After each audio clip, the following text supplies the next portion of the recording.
That's funny. I just finished. I just actually finished up working on just being able to rebound and finishing because as much as I did rebound, just the finishing was a little off. But sorry, it's always a work in progress. Three padding stats. No. Everyone was kind of nagging me after the game saying that, but I honestly was really trying to finish, but I wasn't able to quite find the touch. But you can always work on that, always. How about playing this week against Oregon? You got a big guy down there that's Oh, yeah. experienced and large. So what about the challenge he's going to present? He's long and athletic, but one thing I've always prided on is my speed and agility. So if I'm able to take out his legs, if I'm able to just maneuver around him, that's one thing that I think I have over him. What has it been like just kind of settling in to who you guys are from an identity standpoint with this team? It's been a process. It's been a long process, and you guys seeing we've grown as a team, and just being able to have everybody here. I think that's one thing we needed. We had Ace out for a while. Sean was out for a while too, and those guys coming back, adding the piece onto the team. You could tell, we have that energy. We're all building off each other. Everyone brings a different piece to the table, and we're a really tough team to beat. You and Sean are kind of the resident big men in the lineup. How do you guys challenge each other in practice? Oh, me and Sean, yeah, we've been going at it since summer, and we understand that when we challenge each other, it's never out of spite or hate or anything. We want to see each other get better every day, and that's my guy. It's my guy, Sean. We always push each other. He's a lot taller than me, but I never let that back down. And he knows it. Like we're always there to challenge each other to get better every day. Speaking of your height, you go a lot against guys that are bigger than you. Mm-hmm. You're playing at somewhat. People think that may be a disadvantage. Is it really effort? Is there lots of technique that goes into beating those guys who do have a size advantage on you? Honestly, one of the secrets is my strength. I knew since my height wasn't there, I had to bring up something, and I already had the speed, and I knew coming into the Pac-12, one thing I had to work a lot this last season, my strength. So being able to box out guys, being able to seal guys, I feel like that's one thing that's really underrated with me. And like I said, guys are a couple inches taller than me, but I never let that get to me. I'm always going to try to get the rebound or try to contest a shot or try to box out and everything. But yeah. What stands out to you about Frankie Collins? Frankie Collins, just his grit, his speed. He's a winner. You watch him play, he's a winner. He's one of the best guards I've ever played with. He's smart. He's very smart. His body control is crazy.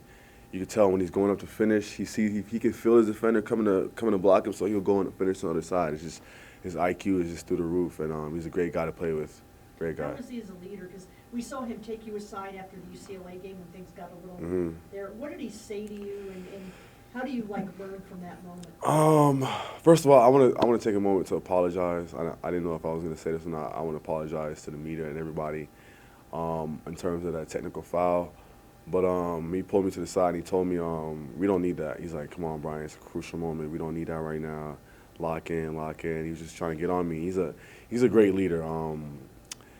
He's gonna always tell it to you straight. He's never gonna beat around the bush. He might yell at you just to get that message across, but he cares.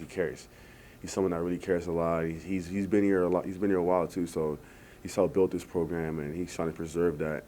And he's a great leader. It seemed like you guys learned from that because the USC game, there was no talk. Yes, you guys yes. just played and you played well. Yes, we implemented this thing in practice where if you talk back, if you talk about a foul, if you yell, anything, you get a technical foul. And it's a thing we're doing. Opposite team, whoever's talking will get a foul, and it kind of emulates for the game. Like we know not to talk back to the refs, we know not to complain, we know not to say anything. Just because we know that when those crucial moments come, we can't pick up those sacks. Was that Bobby's idea, and what did he say about it? It was definitely his idea. It was all the coaching staff's idea because he knows how passionate we are. Sometimes it may go out in a certain type of energy that might not be the best in that moment. But, so it's definitely his idea. It's been working. We know, we'll even get on the players when we feel someone's about to get off and get a tech. We'll tell them, nah, relax, it's okay. Next play. We're trying to build and grow because we know when those crucial moments come, it's going to be very vital. You've played in a lot of different systems. You've had a long basketball journey. How do you feel you've personally grown as a person or as a basketball player in this ASU system? Have you seen yourself develop? It's definitely been a learning experience coming from a team where my usage rate was much higher. I knew once I was coming into a winning program that some of that had to be sacrificed in terms of minutes and production. So I make sure with my from what I've learned here at ASU that when I'm on the court, I do whatever I need to do to help the team win. Whether last game was rebounding, setting screens, getting guys like Jemai open, getting guys like Frankie and Ace open. Screening is one thing that I've been working on over the years. So, like I said, it's been a journey. It's been a journey for real. And through that journey, it's kind of stepping stones. What is the next stepping stone for you? What are you working towards now? Just getting better as a player. Really, I feel like throughout most of my career, I've gotten away with my athleticism. Now that I'm at these higher conferences, it's not like before where I'm able to out athletic guys or I'm just gonna beat you to the spot because I know I can jump higher than you. Now I gotta actually think the game. I actually gotta sit down with the coaches and watch film and dissect defenses and offensive, and it's definitely that's the next step for me. Like how much of a student am I willing to be? How much am I willing to grow? I think that's the part that's gonna really separate me.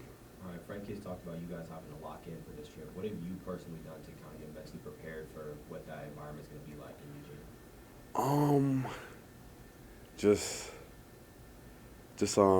Try to eliminate as much distractions as possible. I've been up there in Eugene last year with Tulsa. We played them in a non-conference, so I know how it gets out there with the weather and everything, and the environment it could bring. But we're treating it like another away game. We got to come back with the win, come back with the dub, and we know how those environments can be. But we know that with the preparation we have and everything we need to do, we'll come back and we'll go fight. We'll go fight for that win.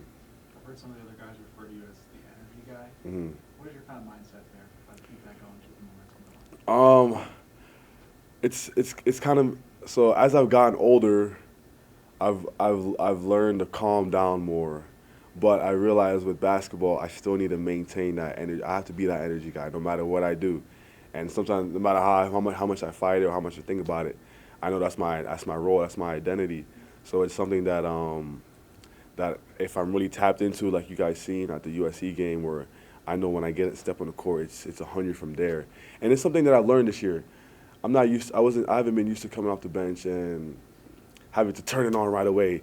Kind of like I'm used to start graduating and just graduating my way into the game. But like you mentioned earlier, what's been that learning thing?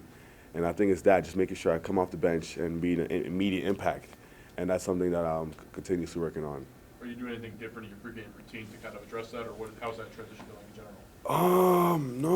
No, just same thing. I try to keep my routine as tight as possible. It's honestly just a mindset. It's really night and day. I changed my mindset. I changed. After that UCLA game, I really woke up. I feel like I had to change. I did my hair. I had to really come back, really bounce back the USC game because I feel like I owed it to ASU, and it's just my mindset coming into the game. I feel like I really owed it to the people. What is that pregame routine? How long have you been doing the same thing? Really since sophomore year,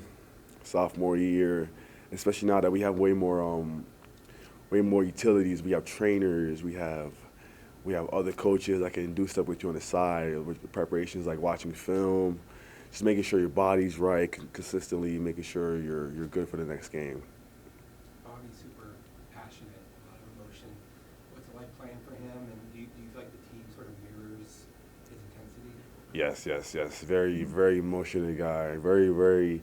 You can tell he loves the game. Very passionate. All the coaching staff's like that, honestly, and it definitely rubs off on the players. And sometimes a little too much, because like I said, they've been doing it for years, so they know how to move around the system. We're still kind of young guys. Sometimes we kind of let it go out and can lead to stuff like text or just not being concentrated. But they know their coaches know what they're doing. They know how to get us motivated. And sometimes it may look like they're tipping off the edge, but they know exactly what they're doing, and it just motivates us to go harder. Right. In your opinion, in what way does Arizona State win this game against Oregon? Just stick to our principles. Defense. If we're not able to score, we're still gonna have to play defense on you guys. And just gotta limit them, turn over the ball. I don't know what the stat was with USC, but it was crazy. We were able to they had, I forgot how many turnovers, 22? 20, yeah, it was like, 24 points off turnovers for you. yeah, so if we're able to just do that every game, man, it's night and day what we can do, and we just gotta ramp up the defense, especially on a away court, and I'll be excited for that, definitely excited for that game. You know, you're saying defense, of course, everybody says you guys are such a defensive-minded team. You're kind of known as a double-double machine, rebounding, scoring. How have you seen your defense develop? Have you become a better defender since you've Oh been yes, in the yes, league? yes. Coach Kimbrough, he's asked a lot out of us. He's asked stuff out of me that I've never done before. So for me, it was like I had to pick it up quick. I had to be able to jump on it quick, being able to guard perimeter guys. I remember coming in here, they told me I had to be like a Swiss Army knife, being able to guard in the perimeter, being able to guard a guard, rotate out, block shots. So it's definitely had to step up coming into this program.